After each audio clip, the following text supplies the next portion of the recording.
শ্রোতা বন্ধুগণ, সকলকে নমস্কার জানাই। আমার নাম তন্দ্রা বন্দ্যোপাধ্যায়। আজ এখানে এলাম আমার কল্পমায়া ট্রিলজি সম্বন্ধে আপনাদের সঙ্গে একটু কথা বলতে। জয়ঢাক প্রকাশনা থেকে আগামী বইমেলায় আসছে এই সিরিজের শেষ বইটি। এটির নাম অতীত অনাগত। এর আগে বেরিয়েছে প্রথম দুটি বই, অনেক দূরে আর আরশি জগৎ। যারা এই বইগুলি পড়েছেন তারা জানেন এই বইগুলিতে আছে সময়যাত্রা আর বহুমাত্রিক বিশ্বের কথা, কোয়ান্টাম সূত্রের রহস্যময় ধাঁধা আছে, আরো অনেক কিছু আছে। আমাদের বাংলা সাহিত্যে সাধারণত ট্রেডিশনালি রূপকথাকে ছোটদের সাহিত্য বলে ধরা হয়, আজগুবি, কাল্পনিক, মজার, সেসব ঠিক আছে। অবশ্য এখন রিটেলিং বা পুনর্কথন করা হচ্ছে, আমিও কিছু কাজ করেছি এরকম। কিন্তু রূপকথার মধ্যে যে নানা রকম লুকোনো অর্থ, রূপক ও প্রতীক আছে, সে কথা অনেকেই ভাবেন না। আমি এই মোটিভগুলি ব্যবহার করার চেষ্টা করেছি।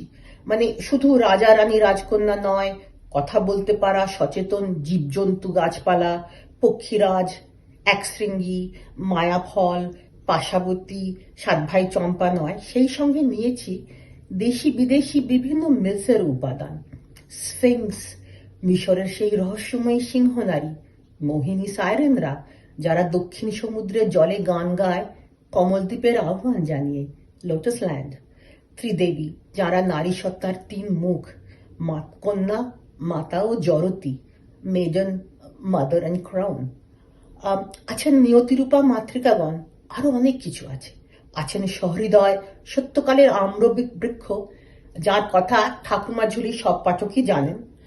আর আছেন বৃহৎ নীলপক্ষী মহাশয়, এই জগতে প্রকৃতির সঙ্গে চেতনা সূত্রে বাঁধা সবার অস্তিত্ব।